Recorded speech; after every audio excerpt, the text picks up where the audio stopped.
This Talking Flutes podcast is kindly sponsored by Trevor James Flutes, making life sound beautiful. You can show them some flute love by following them on Instagram at TJ Flutes, Trevor James Flutes on Facebook, and at trevorjamesflutes.com.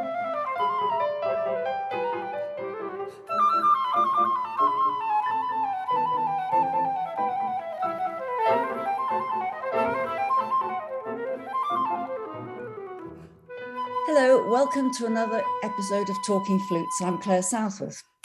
Now, I was thinking about topics during the last few weeks, and I realized I hadn't made any specific podcasts for teachers. And I know there are so many teachers listening to us.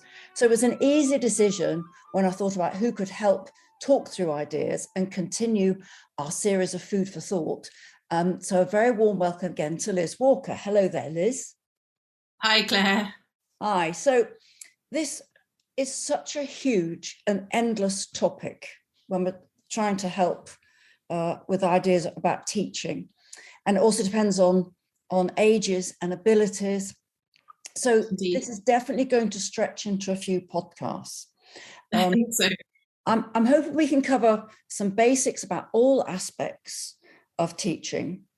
But I wanted to kick off with a thought for you, which is about our role as a teacher. And I was going to say to you, our role, simply put, is to become unnecessary. Has become unnecessary. Did I miss that? Is to become unnecessary. So our role as a teacher is to become unnecessary. What do you think? Yes. I mean, what a good thought to kick off with, Claire. I mean, yes, indeed. I mean, if you do a really good job, not only is your role unnecessary, you also potentially might be out of a job. I say this because I have an excellent ex-student of mine currently at Wales Cathedral School as a GMA, which is a gap music assistant. And I've been off this week with COVID, and I've left all my students in her incredibly capable hands. And isn't that a joy to know that, number one, you've done a good job with a student and that they can then do your job for you, possibly better than you. Our role is to give them the tools and the skills they need to go and do what they want to do with their flute playing and their music making. With confidence. With confidence. And now we have to think about, how do we do that? And yes. What steps do we take? So do you want to, I know you made a lovely list. Yes, I mean, I haven't got my list in front of me because you then sent me an equally wonderful list.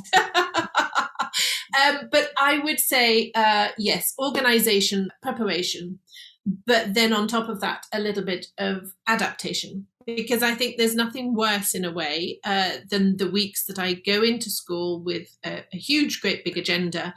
And then I close my ears, of course, to reacting and listening. So I think it's a very important, really important for teachers to be organised. I think we need to have a sense with each pupil quite quickly about where they are, what they need to inspire them and take them to the next level. But at the same time, I don't know about you, Claire, but I take so much inspiration from my own playing, so I can be doodling and practicing and I'll have a really great idea, and that'll send me down a little rabbit hole of finding, some solutions for myself, for my own playing. And then, of course, what a lovely opportunity as a teacher to then impart that onto my students. So I would say that you do need to be organised, you do need to prepare your lessons, but you also need to add that element of yourself in your teaching to keep it inspiring and relevant, maybe. So that would be my starting point, I think. Okay, I obviously totally agree. Organisation in terms of having a plan that can be adapted or moulded depending on who you're teaching. So I suppose it's so important to teach the person and not teach the flute as such. So if sometimes it's easy to have a set routine that you go through with every single student. So you're teaching the flute, but you're not teaching the person. So it's important to be adaptable. So to be organized, but know that you can change. And in terms of lesson preparation, to make sure that you've had a think about what you need to do and how you're going to do that. Interestingly, I've always been a note maker or list maker. When I got my first teaching job, I was in my second year at the Royal Northern, and I was given the position of the flute teacher at the junior school. That was incredibly scary because I didn't really have any clear ideas, but I wanted to make sure they were clear in my head before I started teaching. So I made a whole load of lists about tone, technique, articulation, whatever it might be, and then had to think about how do you communicate that? How do you teach that? So I had an awful lot of organization of what I thought before I passed it on to any students. And I think that's quite a good technique to do. So I think if any of our teachers are maybe struggling with an aspect of teaching, just to start to write it down. If you see something on paper, write down what it is that you're trying to do and how you're trying to do it. And it can it's sort of a chain reaction about getting more ideas. Yes, and having a system, if you're teaching maybe in any institution, but even more if you're actually teaching from home, which I know a lot of our flute teachers probably are, you may not have that sort of discipline, if you like, of assessments and end of year grades and writing reports. I mean, they're all the things of teaching in an institution, which I know some teachers find really frustrating, but on so many levels, it just gives you an indicator from one year to the next. Okay, oh, well, I did tackle that, and that one seems to be. So if you're teaching from home, I would install, and not obviously as dogmatically as in an institution, but having that idea from one year to the next, what's been achieved, how you've managed that, and maybe make your own little syllabus, if you like. My first job was when I was a postgraduate in Holland, and I had a little car, I had a little Mini, and I drove to this wonderful village called Oostgeest, and I went round from one house to the other. I had about 15 pupils at one point, and they weren't using Associated Board. I think it was the first time I taught outside any sort of structure, if you like.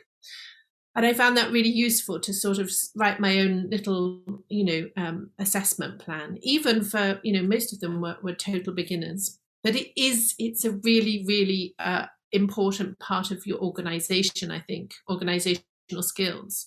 Check that you've covered the basics.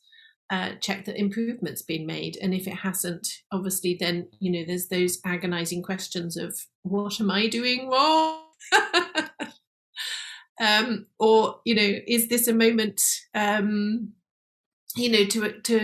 have a chat with, depending on what age group we're talking about here, but get sometimes I think teachers, it is interesting, isn't it? I've taught for I hate to think now, 35 years. I've never had a lesson on how to teach. I don't think actually over the years many people have even observed my teaching, and I wonder how many of us are looking back at a career of teaching with very little instruction actually on how to do this, and we all find our own way. And I'm sure now we wouldn't want anyone coming in and saying, oh, you're doing it all wrong. But we are often left to our own devices, aren't we, Claire, to carve a career as a teacher without very much intervention. And I think one of the things I would really challenge, and I hope one day maybe does change, is that that wonderful interaction that we should be getting between teachers of how do you do this, and what's your system, and how do you tackle this. And also having that confidence to say, this isn't working, and I need to know why this isn't working. Of course, 9 times out of 10, it'll be that the student maybe is on the wrong instrument, or it's not the right time for them to be learning music. Or if it's an adult, it might be that there's a physical reason why something's not there. And we tend well, maybe it's just me, but I tend to blame myself. Where sometimes, maybe it would be a good forum would be to say, can't do this. Why can't I do this? What's the problem here? It's a very interesting point you make, because we're not, generally speaking, we're not taught how to teach. Certainly not in terms of our specific instruments. You mean there are teacher training colleges here in the UK, but that's for sort of general school teaching. But in terms of our instruments, no, we're not. And it's so healthy to chat to other teachers, to find out about how they do things. Not all people you talk to want to sort of divulge how they might do things, but we're all different. We all do things differently, and our students react also different to different teachers. And it's not a problem if sometimes you don't necessarily click with that student, or the student doesn't necessarily click with their teacher. Sometimes you might need to move on. And if you as the teacher are struggling to get through to someone, and you find that you're it's like banging head against a brick wall, then again, if you've tried all the usual things you were trying, you're still not getting anywhere, then again, think about moving them on to someone who might be able to help them. Because teaching doesn't necessarily equal learning, because it all depends on how that communication is working, and all students learn differently. I mean, for me, I'm more kinesthetic. I like to learn by doing something. So someone can speak to me for ages and I'll take it in, but if I can go and try it, I do much better. Absolutely. I think you've got to, the teachers, I mean, for example, my computer breaks and my son can come and solve it, but he can't show me how he can do that. And that's obviously, a vital component that's missing. And we need instruction that's very clear, but then we do actually need to go and try it out ourselves, because then you'll remember how you've solved it. It's really important, isn't it? Definitely instances where I totally that resonates with me, Claire, that idea that it's a one-to-one relationship and sometimes it doesn't work. And I think it's very brave, isn't it, to sort of say, I'm not making any progress here. Can you have a go, sort of thing, to a colleague, and just move a student on. And it's interesting, I don't know whether you've got a feeling about how many years you should also have a student. I mean, if they're still coming to you 20 years later, then you've possibly done something wrong there. Yeah, there are some places where, or maybe I say some students who like to sort of move on every sort of 6 months or every year or so, thinking that they're going to get lots of good information from lots of different people, which will make them a different player. I personally think that if you've found your good teacher, you need to stay with them for some time in order to develop your own individual way of playing. And if you change teachers too often, you become sort of a little bit less individual, if you like. You have got to give it time. But teaching is definitely a two-way process. You need to develop the rapport with your students, and often students can be sort of fearful. I mean, it can be so many lessons when you're scared and nervous anticipation, maybe I should say. And I think to be more successful as teachers, we certainly need to develop our powers of communication and our ability to understand our students, because they depend on us to be able to feel safe and to relax so that they can absorb the information and then progress. So our responsibility is huge, isn't it? We're trying to open up this world of music and not push them towards giving up. One of the interesting questions that you sent to me was this balance of praise and criticism. I mean, that's such an important sort of change as well, because I think there has been a tradition in music teaching. I mean, I remember my piano teacher when I was 5, hitting me with a ruler.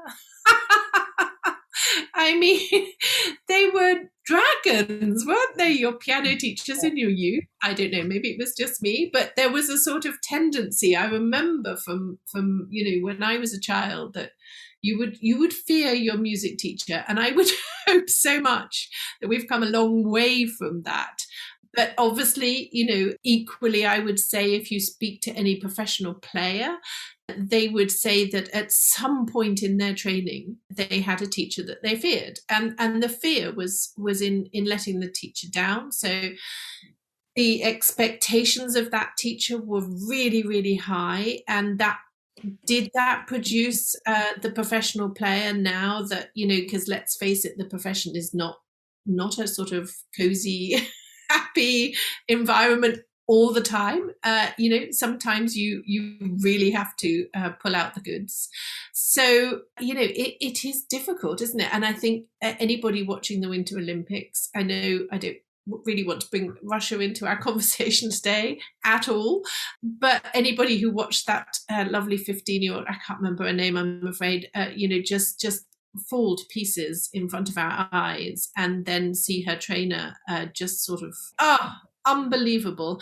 And I think anybody in the music profession who can relate to that by looking back at maybe a teacher who really demanded so much out of them that it started to, as you say, bring nerves into the lesson. I mean, personally, I never had a teacher that caused me that amount of grief. And I know as a teacher, I would be absolutely horrified if I knew that any of my students were A, nervous of me, or B, I'd caused them any grief.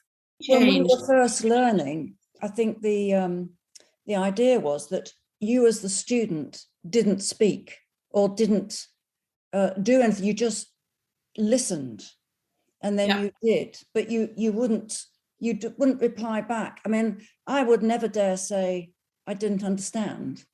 No. You'd sort of be shot at dawn. I mean, it's now very much of the last, certainly the last 30 years at least, maybe 30, 40 years. I think a lot of us have been trying to develop this, as I said earlier, on this two-way process, this a rapport where your student feels able to talk to you about what they're finding difficult, to actually play something that they can't play to you. Whereas I never took to a lesson, I never played anything in a lesson that I couldn't play. I didn't dare.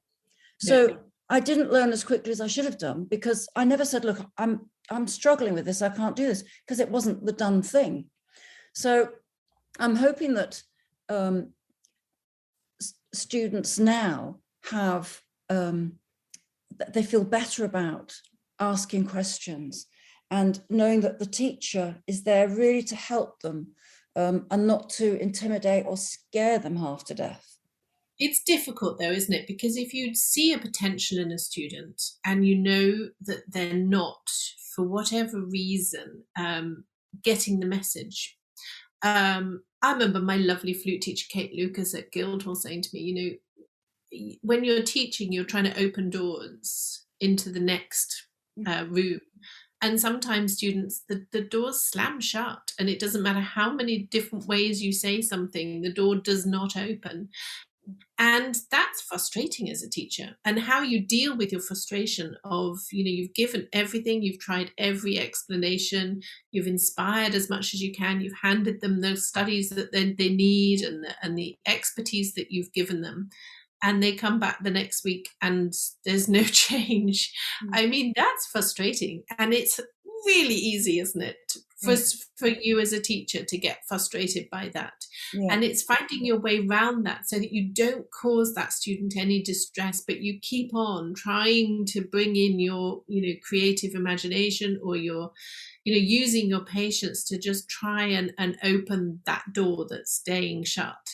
And I think if there is any tension, between a student and a teacher, it's totally understandable, because it may well be one of these issues where they're just really struggling to take on what you're trying to say. And if that's happening with people who are listening now, if that's happening with any of our listeners' students, the thing to do is to talk about it. Whereas Yes. maybe all those years ago when we were learning, you never spoke about it. Now you speak about it. Like Yes. we've talked a lot about mental health and making sure that you're aware of people's mental health. This is part of it, that to make sure that your students know that you understand they're struggling, or they're maybe not improving as much or not achieving, and to talk to them about what they feel about it, how they think they might be able to change it. So that in terms of our teaching style, then, that sometimes it's teacher-led and sometimes it's student-led, and that you allow them to also take a little bit of control, and hopefully they would open up. In terms of criticism, I always think that I always talked about constructive criticism, opposed to, I had a lot of, in my learning years, destructive criticism, where, you know, you're sort of taken to pieces in the lesson and then you're not put back together again before you've left. So you're sort of like in a complete mess. Yeah. So praise, but also you need to, part of our role is to help them get better. And sometimes then we have to criticize, but to criticize in a destructive way. So not saying that sounds terrible, but to say, you know, that's not sounding as good as it could be because of X, Y, Z, whatever it might be. And this is what we're going to do to try and overcome that. So I think as you get more experience as a teacher, your style develops and you understand, hopefully, how you can deal with all these different situations. And certainly my experience as a teacher was very much at the beginning a very steep learning curve and getting a lot of things wrong, and then gradually understanding more of the role and developing. And it possibly comes back also to that organization, that first point of mine today, that you have to also understand the length of the lesson. There's no point in deconstructing, as you say, a student if you know you haven't got the time to put it back together. So in so many instances, isn't it, it's sort of, you know, plan that time that you've got as well. You know, you can teach for 30 minutes, you can teach for an hour, you can teach for 2 hours, and you need to make sure that you've got enough time. So if there is a really big pressing technical challenge that they've got, you know, don't unpick it and then say, oh, the lesson's finished, off you go.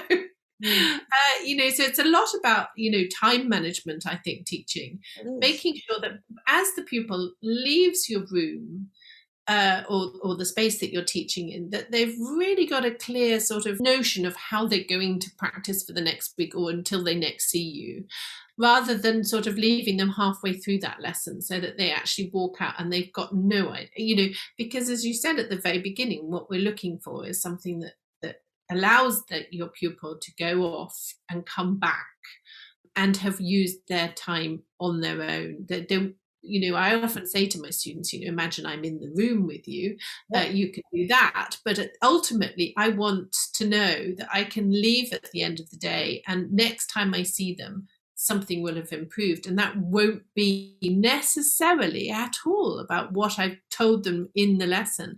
It'll be because I've given them something to take away that they can then do themselves, so that when you next see them, they've made that improvement. You need to have structured that lesson so that as they leave, they've got that bullet point in for themselves, and whether that's because they've written it down, you know, but you need that moment to summarize everything you've done in the lesson so that off they go.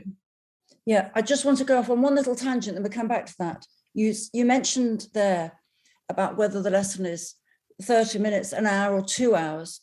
And you just remind me of longer time doesn't necessarily mean more learning, because I used to teach in one of the specialist schools where everybody had 2-hour lessons every week. Yeah, that's what my students get. Lucky them, huh? Me for 2 hours. I thought it was too long for a lot of the students. It was too long.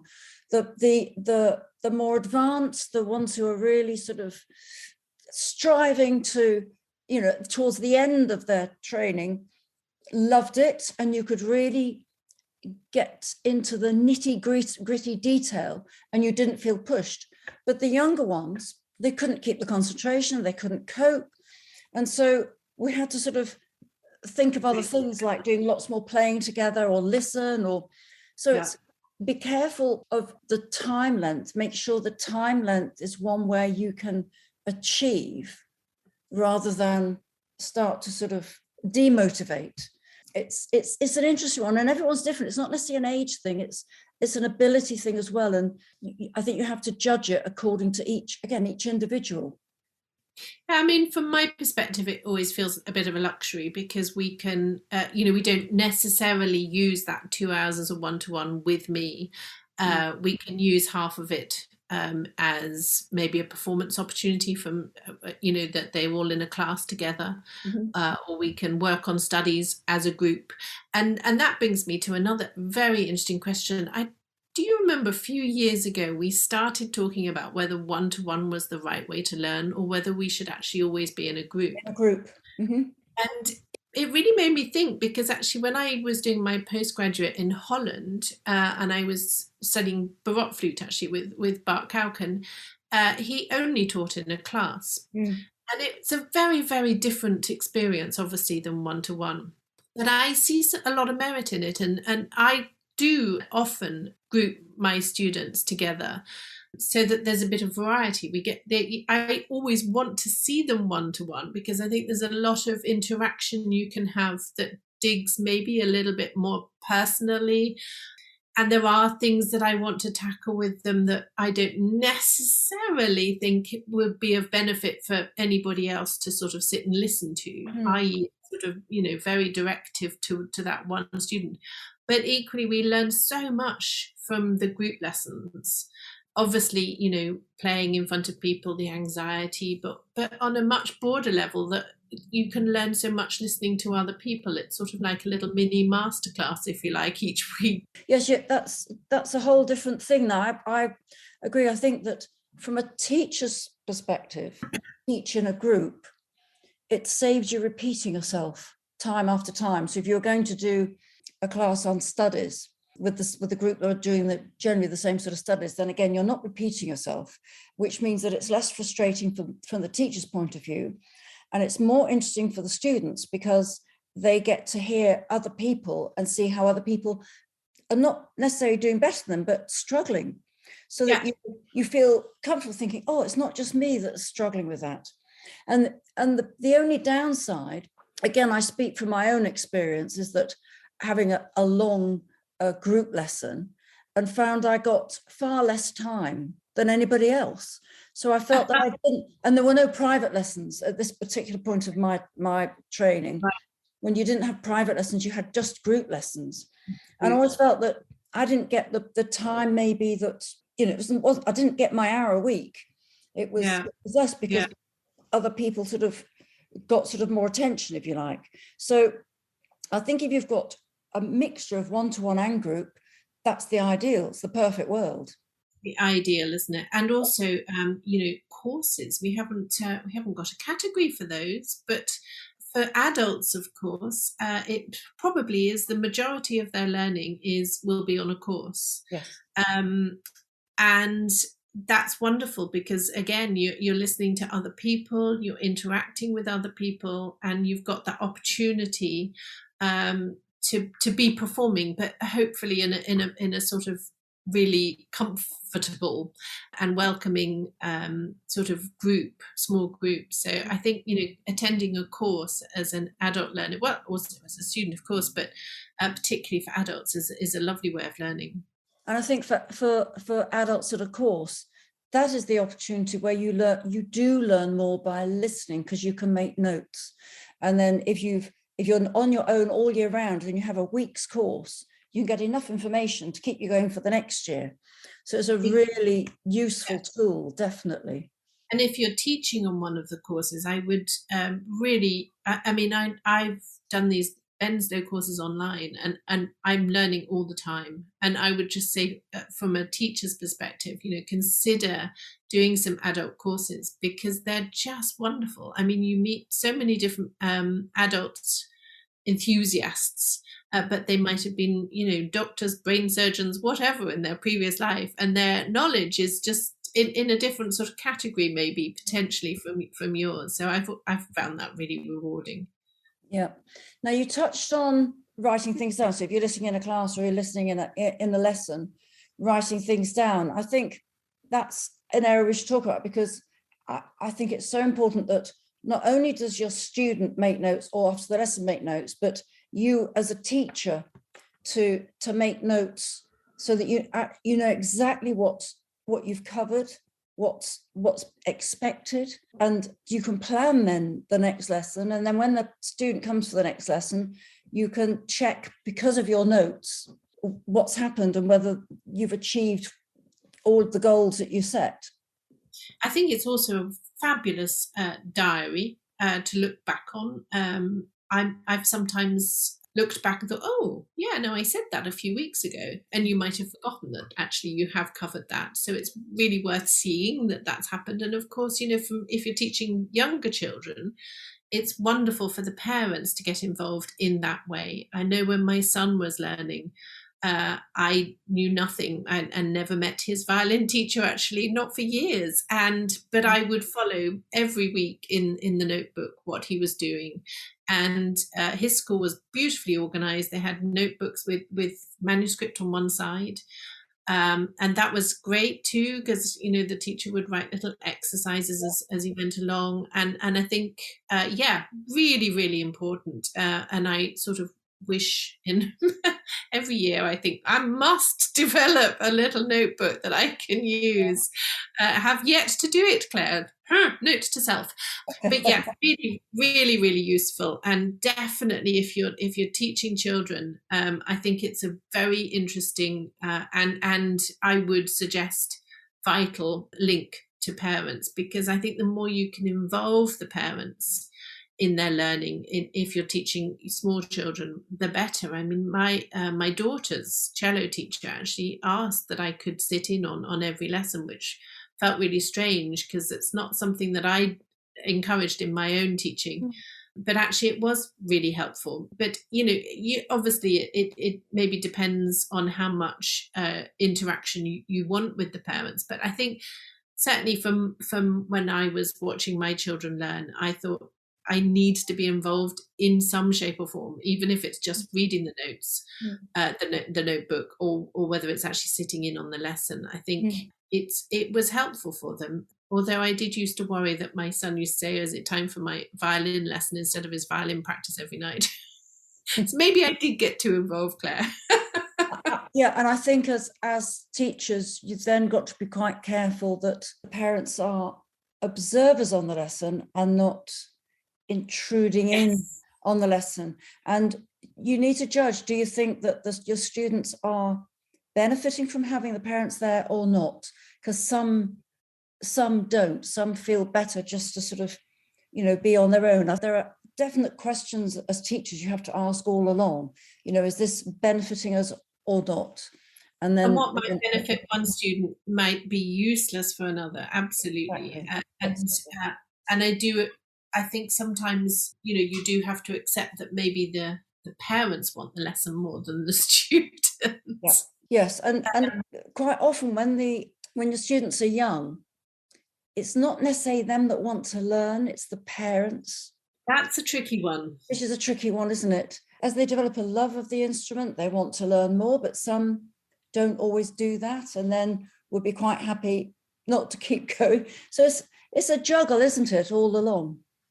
It's a really difficult one, and I think it's those students who really don't want to be there, but their parents want them to be there, are really to be pitied, aren't they? Because, you know, if they really don't want to be there, it doesn't matter how much inspiration you give to them, they don't want to be there. Adults have made the decision that they want to learn, that they're so keen, so enthusiastic, just so desperate to absorb us. Often too much. They want too much information. It's an interesting on the how you gauge how much you give or not give. That brings me quite nicely onto my little list from Mrs. Kerwin's pianoforte method. I love it. This is so brilliant. From 1886. I mean, are you going to read the list out, Claire? Because I love the fact that so little has changed. Yeah, I think I will. I think I might have read it out on a previous podcast. What I'm going to do is I'm going to put this on the Talking Flutes Facebook page so that everyone can see it. But this is a list that has given us the idea of what we're doing today, Liz and I. We've got our little, we're having these segments called Food for Thought. And this is because of this list made by Mrs. Kerwin from her pianoforte method called The Child Pianist from 1886. And it's a teacher's guide. And there are 12 little guides. I'll just read them through and then we might pick one. And then I think might be a good time to stop for today. And we're going to meet again, Liz. But here's her list. Teach the easy before the difficult. Teach the thing before the sign. Teach one fact at a time and the commonest fact first. Leave out all exceptions and anomalies until the general rule is understood. In training the mind, teach the concrete before the abstract. In developing physical skill, teach the elemental before the compound and do one thing at a time. Proceed from the known to the related unknown. Let each lesson, as far as possible, rise out of that which goes before and lead up to that which follows. Call in the understanding to help the skill at every step. Let the first impression be a correct one, leave no room for misunderstanding. Never tell a pupil anything that you can help him discover for himself. And finally, let the pupil, as soon as possible, derive some pleasure from his knowledge. Interest can only be kept up by a sense of growth in independent power. Hear, hear. Wow. It's incredible. What an incredible list. Fabulous. We should all have that pinned somewhere. I think absolutely. I mean, it's just got, I mean, it covers from such a sort of simple that starts with the teach the easy before the difficult. Fair enough. I mean, you can't argue with that, can you? No. Thing is, it's so, in a way, they're so obvious, but we don't always do it. So it's a bit like right at the beginning of when you've got a beginner, and if you were to put the instrument in their hands and a book in front of them, it's like it's too much. But if you just put a head joint in their hands and get them to copy something you're doing, then so much simpler and easier to digest at every stage. It doesn't matter how advanced your students are. It's definitely teach the easy before the difficult, teach the thing before the sign. Yeah. There are so many important messages from this. So I said I'll put it on the website, on the absolutely lovely list. And I think it's certainly one to sort of sit and dwell on and then, put it into practice. I mean, the teach the easy before the difficult made me smile when I remembered sitting in on one of my daughter's lessons. And her cello teacher then, I think, just sort of sat and looked at her and then said, I really think you need to listen. And it just stopped me in my tracks, Claire. And all that next week when I was teaching, I stopped and I looked at my students and I thought, yeah, do you know what? You really need to listen. It's such an easy thing. It's such an easy concept. And how many times do we just take it for granted that our students are listening? Or that the teacher is listening. Or that the teacher is listening. Yeah. Indeed. Yeah. So definitely teach the easy before the difficult. And yeah, as you say, it doesn't matter how talented our students are. Yeah. Just remind them of the easiest thing, listening. I love the last one. Let people as soon as possible derive some pleasure from his knowledge. So sometimes we forget to let them play. Just play. And just stop, start. And not just letting them play, because the whole point of us is to introduce them to a world of music, which we must talk about on at another time, of course, because there's so many things that we can. You're absolutely right. I love that. Derive some pleasure from their knowledge. I mean, what is the point of doing this and all those lessons if they're not actually having some fun and enjoying it? So if you've done lessons of scales for the last 10 weeks, tell you what, this week, give them something that they actually love. Yeah. There's got to be fun in this. Liz, that's absolutely wonderful. I think that's a good place for us to stop today. We've Fantastic. not even scratched the surface. I think I did my point number 1, organisation. There we go. We did that today. Yes. Point number 2 next time, Claire. Yeah, that's brilliant. Thanks so much, Liz. And take care, and we'll speak to you soon. Yes, indeed. Bye. Bye. Many thanks to Liz for the first in our teacher series, Food for Thought. Now, if you'd like us to talk about anything specific, do message us on our Facebook page, Talking Flutes, or on Twitter and Instagram, @Clare Flute or @Flute. And you could email us at flutepodcasts@gmail.com. I think this is going to be a really exciting series for teachers with Liz and myself, and we'd love to hear your views. Thanks for listening.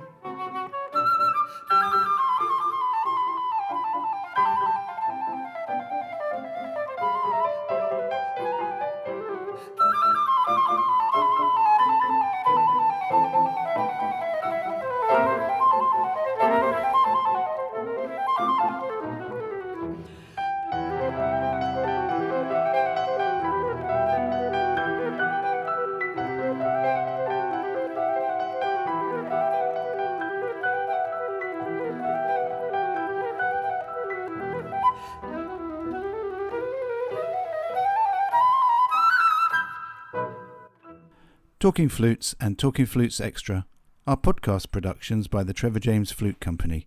For more information, visit trevorjamesflutes.com.